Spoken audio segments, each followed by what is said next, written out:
तो अब नेक्स्ट देखते हैं कि what can be the criteria, कि स्पॉन्टेनिटी को डिसाइड करने वाले क्राइटेरिया क्या हैं। पहला चीज़ मान लेते हैं कि अब आपने फिजिक्स में या जनरल साइंस में ऐसे पढ़ा होगा कि सिस्टम हमेशा अपनी एनर्जी को कम करने की ट्राई करते हैं, कि एनर्जी जितनी कम होती है उतना ही कोई सिस्टम स्टेबल होता है। तो इसके अकॉर्डिंग अगर हम सोचें कि लोअरिंग ऑफ एनर्जी एक क्राइटेरिया हो सकता है, कि अगर एनर्जी कम हो जाए किसी रिएक्शन में तो शायद वो स्पॉन्टेनियस हो। एनर्जी कम कैसे हो सकती है? कोई रिएक्शन अगर हीट रिलीज कर रहा है, उसका डेल्टा एच नेगेटिव है, तब तो उसकी एनर्जी कम हो रही है, तो शायद ये क्राइटेरिया हो स्पॉन्टेनिटी के लिए। तो देखते हैं, ठीक है। तो first part is decrease in enthalpy a criterion for spontaneity.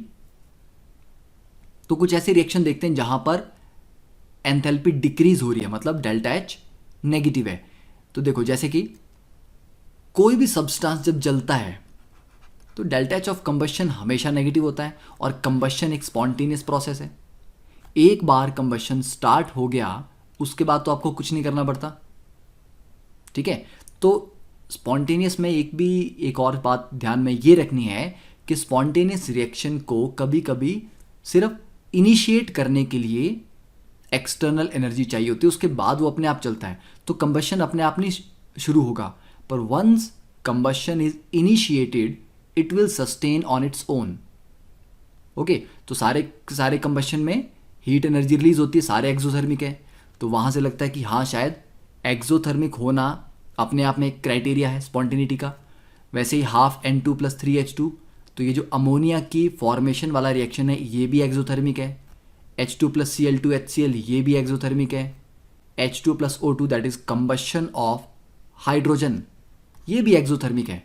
तो इन तीन रिएक्शन को या बाकी के कंबशन रिएक्शन को देख के लगता है कि यस, जो डेल्टा एच नेगेटिव वाले रिएक्शन है वो स्पॉन्टेनियस तो हैं, ठीक है। तो thus the postulate that driving force for a chemical reaction may be due to the decrease in energy sounds reasonable. तो लगता है कि हाँ, ये ठीक होगा। पर अब हमारे पास कुछ और ऐसे रिएक्शन भी हैं जिनमें डेल्टा एच पॉजिटिव होता है, जैसे कि half N2 + O2 gives you NO2, इसका डेल्टा एच पॉजिटिव है और स्टिल ये रिएक्शन अपने आप होता है, तो इट इज स्पॉन्टेनियस, ठीक है। अब ये जो डायग्राम है ये आपको दिखाया गया है एक्सोथर्मिक के लिए। एक्सोथर्मिक में H कम होगा, ठीक है। तो रिएक्टेंट की एंथैल्पी हायर है, प्रोडक्ट की एंथैल्पी लोअर है, तो ये इतना ड्रॉप आ रहा है एंथैल्पी में। तो this is delta H is equal to negative, okay. एक और रिएक्शन देखते हैं, carbon graphite +2 sulphur give you carbon disulphide. ये रिएक्शन भी एंडोथर्मिक है और ये भी स्पॉन्टेनियस है। तो एंडोथर्मिक भी स्पॉन्टेनियस के एग्जाम्पल मिल गए हमें। एक और एग्जाम्पल हम देखते हैं, इवेपोरेशन सबसे कॉमन एग्जाम्पल है घर में। तो पानी को वेपर बनने में, H2 लिक्विड से H2O गैस बनने में तो एनर्जी चाहिए होती है, पर फिर भी फर्श पे पड़ा हुआ पानी थोड़ी देर में, कुछ घंटों में अपने आप इवेपोरेट हो जाता है। तो इसको आपने तो हीट नहीं किया, अपने आप हुआ ना ये आस पड़ोस से। अब ऐसा भी नहीं है कि ये गर्मियों में ही होता है, इररिस्पेक्टिव ऑफ कि कैसा क्लाइमेट है, गर्मियां हैं, सर्दियां हैं, बरसात है, वो पानी धीरे धीरे इवेपोरेट हो ही जाएगा। तो इवेपोरेशन एक स्पॉन्टेनियस प्रोसेस है, जबकि वो एंडोथर्मिक है। तो ऐसे बहुत सारे एग्जाम्पल हमारे पास हैं जो एक्सोथर्मिक हैं पर स्पॉन्टेनियस हैं, जो एंडोथर्मिक हैं पर स्पॉन्टेनियस हैं। तो इट मीन्स कि डेल्टा एच का पॉजिटिव या नेगेटिव होना can not be the criteria for spontaneity. अब डेल्टा एच जीरो का एग्जाम्पल देख लेते हैं, ठीक है। अब डेल्टा एच जीरो का एग्जाम्पल क्या है?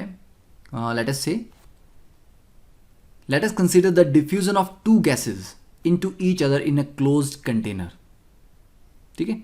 अब यहां पर एक क्लोज कंटेनर है which is isolated from the surrounding, मतलब सराउंडिंग का उसके ऊपर कोई इफेक्ट नहीं पड़ रहा कि बाहर का टेम्परेचर बढ़ गया कम हो गया। ये जो कंटेनर अंदर रखा है ये टोटल आइसोलेटेड सिस्टम है। लेफ्ट वाले पार्ट में गैस ए है, राइट वाले पार्ट में मान लेते हैं गैस बी है, और बीच में एक सेपरेटर रखा गया है। अब जब इस बीच में जो सेपरेटर है इसको हटा दिया जाएगा तो गैसेस ऑटोमेटिकली मिक्स होंगी। तो ये जो मिक्सिंग हुई गैसेस की, अब क्योंकि ये एक आइसोलेटेड सिस्टम है तो कोई हीट चेंज नहीं होगा, ठीक है, और कोई कंप्रेशन एक्सपेंशन उस तरह का भी, मतलब कोई वर्क डन भी यहाँ पे क्या है, ज़ीरो है, क्योंकि सिस्टम पे कोई बाहर से फोर्स नहीं लगा रहा। तो सिस्टम को ना कोई कंप्रेस कर रहा है, ना सिस्टम को कोई एक्सपैंड कर रहा है। हाँ, सिस्टम के अंदर गैसेस एक्सपैंड कर रही हैं, पर सिस्टम एज अ होल ना तो एक्सपैंड कर रहा है ना कंप्रेस हो रहा है। तो वर्क भी ज़ीरो, हीट भी ज़ीरो, तो डेल्टा यू ज़ीरो, और ऑब्वियसली बात है डेल्टा एच भी ज़ीरो।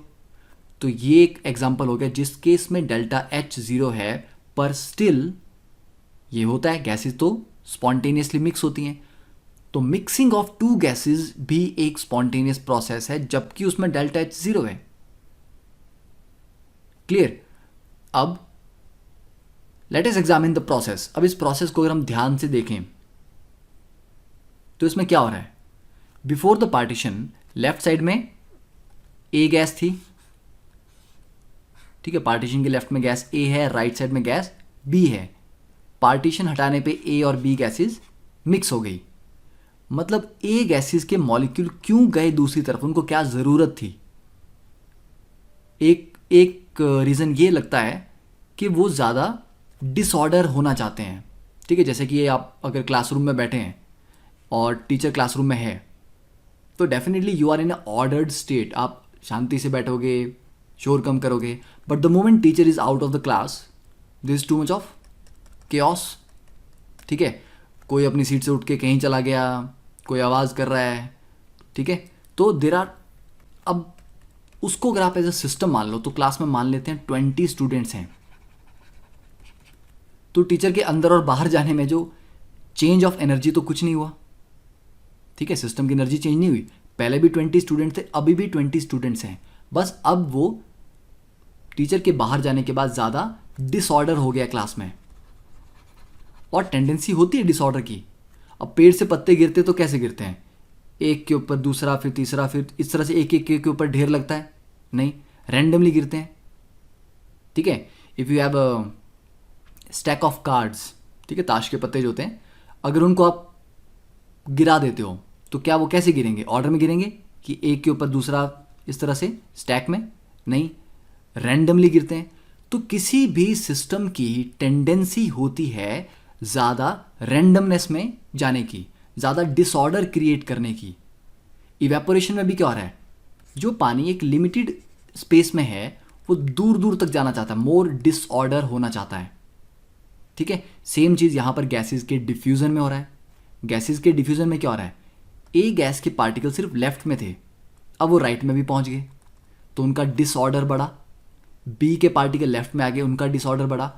तो हम ये बोल सकते हैं कि the system has become less predictable और मोर केओटिक। तो ये एक क्राइटेरिया हो सकता है स्पॉन्टेनिटी का, कि स्पॉन्टेनियस डायरेक्शन वो है जहां पर सिस्टम की रैंडमनेस बढ़े, सिस्टम का डिसऑर्डर बढ़े। तो डिसऑर्डर तो वर्ड समझ आ गया होगा। अब डिसऑर्डर को कैसे डिफाइन कर सकते हैं, देखो, सॉलिड में सारे के सारे पार्टिकल टाइटली पैक्ड होते हैं, अपनी जगह से हिल नहीं सकते ज़्यादा, तो ये एक ऑर्डर्ड अरेंजमेंट है। इसको अगर हम हीट करेंगे तो उसको एनर्जी मिलती है, मॉलिक्यूल्स के पास ज़्यादा एनर्जी आई, थोड़ा बहुत मूवमेंट बढ़ती है, तो वो थोड़ा दूर दूर हो जाते हैं। अब इसमें डिसऑर्डर आ गया, अब ये उतना ऑर्डर्ड नहीं है। इसको फर्दर अगर हम हीट करें तो ये गैस बन जाएंगे, तो पार्टिकल और दूर हो जाएंगे। तो मीन सॉलिड में सबसे ज़्यादा ऑर्डर है और गैस में सबसे ज़्यादा डिसऑर्डर है। तो इतना तो क्लियर हो गया ना कि सॉलिड, लिक्विड और गैस में सबसे ज़्यादा ऑर्डर्ड है सॉलिड और सबसे ज़्यादा डिसऑर्डर्ड है गैस। तो now we introduce another thermodynamic function, entropy. तो ये जो डिसऑर्डर है इसको डिफाइन करने के लिए क्वालिटेटिवली एंड क्वांटिटेटिवली हम एंट्रोपी डिफाइन कर रहे हैं। तो एक नया फैक्टर, जैसे एंथैल्पी था, इंटरनल एनर्जी था, तो ये एक नया फैक्टर आया एंट्रोपी। इसको कैपिटल एस से डिनोट करते हैं तो entropy is a measure of randomness. ठीक है, क्या लिखेंगे हम? Entropy is a measure of randomness और डिसऑर्डर, कि किसी सिस्टम में कितना डिसऑर्डर है या कितनी रैंडमनेस है उसका मेजर है। नाउ ध्यान ये रहे, entropy is not disorder, it is a measure of disorder. मतलब डिसऑर्डर बढ़ेगा तो एंट्रोपी बढ़ेगी, डिसऑर्डर कम होगा तो एंट्रोपी कम होगी। ठीक है, जैसे कि आपकी सैलरी अगर बढ़ेगी तो आपके खर्चे बढ़ेंगे, सैलरी कम होगी तो खर्चे भी कम होंगे, पर सैलरी आपका खर्चा तो नहीं है ना। तो similarly salary is a measure of your spending, more salary more spending. वैसे ही entropy is a measure of disorder, entropy is not disorder. Okay, now तो यहां से क्लियर हो गया। तो we can think of entropy as a measure of the degree of randomness और the degree of disorder in a system. जितना ज़्यादा disorder होगा उतनी ही एंट्रोपी की वैल्यू हायर होगी। और सिस्टम, हर सिस्टम ज़्यादा से ज़्यादा डिसऑर्डर में जाना चाहता है। ठीक है, कभी भी यूनिवर्स में जो प्रोसेस हो रहे हैं उनकी टेंडेंसी ऑर्डर क्रिएट करने की नहीं होती, ज़्यादा डिसऑर्डर क्रिएट करने की होती है। ठीक है, you can take many examples around you in the nature itself. Clear? तो क्रिस्टलिन, सॉलिड, फिर लिक्विड, देन गैस, इन तीनों में एंट्रोपी सबसे ज़्यादा गैस की होगी और सबसे कम एंट्रोपी होगी सॉलिड की।